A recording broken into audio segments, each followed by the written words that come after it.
Greetings, survivors and friends, SHADOWFRAX here, and how are you enjoying your new bow? Some of you like it, and some of you love it. Well, you're only human, and who doesn't like bow skins? Ooh, look at that. There are a couple more this week. Well. Oh, that's nice. I think I'm having that. If you can tear your eyes away from them for just a moment, I'd like to tell you about the wonders of Rust development this week, and do I have wonders for you? You may have noticed, if you've had time to actually close down the game and have automatic updates on, that earlier in the week there was a teensy-weensy patch to your client.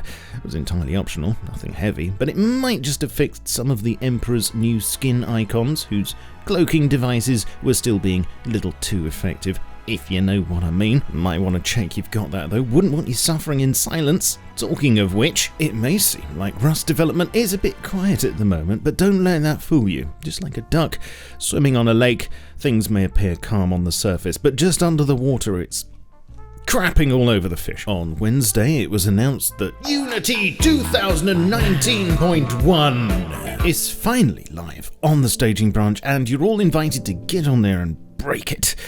Well, not in quite those words, but you get the gist. Basically, if June rolls around and Rust has more bugs than scientists on the large oil rig, then it was your fault for not saying. Now, the big question, of course, is why?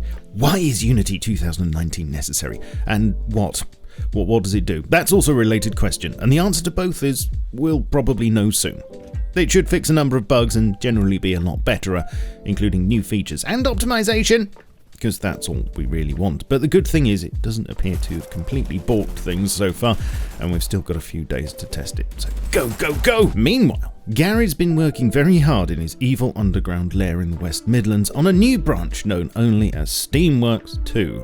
You see, Steamworks is something Steam makes for developers to make Steam things work with their Steam games, like skins, which has worked amazingly well so far. But there are a number of other tools, and commits recently have mentioned such things as achievements and the server browser and history. Not sure what'll come out of it, but hopefully things will function even better soon. There were a couple of fixes this week. Firstly, an exploit with Rust.jx that forced other players to use explosives to destroy them.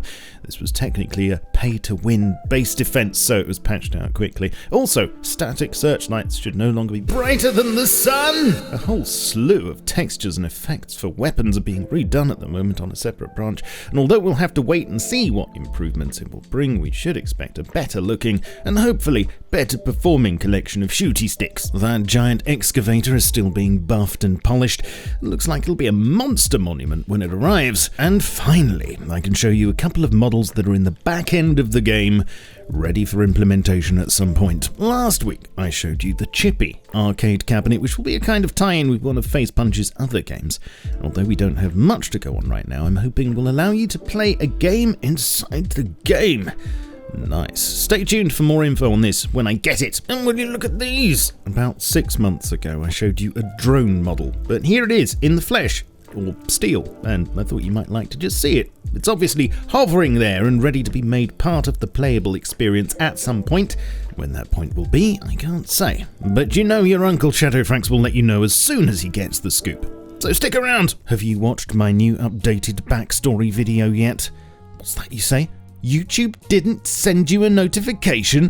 Shock horror! Well, consider this to be your notification. Go and watch it straight after you finish this one. Right, you're up to date now, so please like this video and subscribe for all sorts of amazing sights and sounds in the future. You can stay informed of when I upload or decide to just spout some random crap over on Twitch, Twitter, Facebook, Discord, and my Steam group. Also, a massive thank you to my patrons who help me keep the wolves from the door while I make these. I shall catch you all soon, but in the meantime, keep calm, stay rusty. Cheerio.